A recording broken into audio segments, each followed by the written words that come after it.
This should be common knowledge by now, but apparently not enough people in our community know that 2018 is not the latest year we have for the data that's shown in this famous graph. The data that the graph is based on is from the General Social Survey, a sociological survey run in the United States every 2 years. This data is available for anyone to download. You could download it from the GSS website if you want to run your own analysis on it. So there are other charts published online that also use this data. Here's a graph that shows the share of under 35s who have not had sex in the last year. It's not the same exact graph as the Washington Post one, but this one shows the data up to 2021 and also shows the line for women. You can see that this statistic is increasing for women as well. And from 2018 to 2021, the men's line actually decreased. Now here's where it starts to get more interesting. If you look at figure 2, the share of never married under 35s who have not had sex in the last year. When you narrow it down to people who are never married, the increase is less dramatic. But now look at this one. The share of never married under 35s who have not had sex in the last year by religious attendance. The red line is no religious attendance, the black line is monthly or less frequent attendance, and the blue line is more than monthly attendance. The statistic of not having sex increases more in the set of people who attend religious services frequently, which is not what most people in this community expected. If I had to guess why this is happening, I think it's because church attendance is on the decline. So maybe the people who are moderately religious, not so serious about no sex before marriage, they're not going to church as much, while the giga-religious, devout people remain in church. But I don't know if that's really the cause, that's just my speculation, so don't quote me on this. Remember when I said anyone can analyze the GSS data? A guy named Kihan Vakil did just that. He reproduced the Washington Post graph that everyone knows. As you can see, it lines up.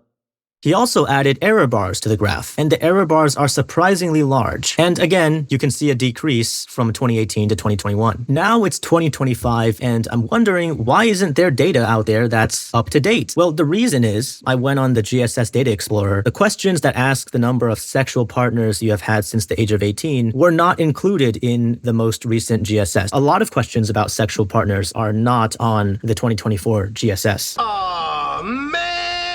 So 2022 is the latest data that we have about these questions. And I hope they'll ask the questions again in future GSS surveys, so we'll see how accurate the common prediction in our community will turn out to be. Blackpill, redpill, and manosphere communities speculate that the number is just getting higher and higher and higher. I hope one day the data comes out so that we don't have to speculate anymore. But for the time being, I hope we can stop speculating only based on the 2018 data, as newer data is already available. Oh, and by the way, I know that this meme edit is just for shits and giggles, but it's mathematically impossible for the rate to go up by 10 percentage points in 1 year.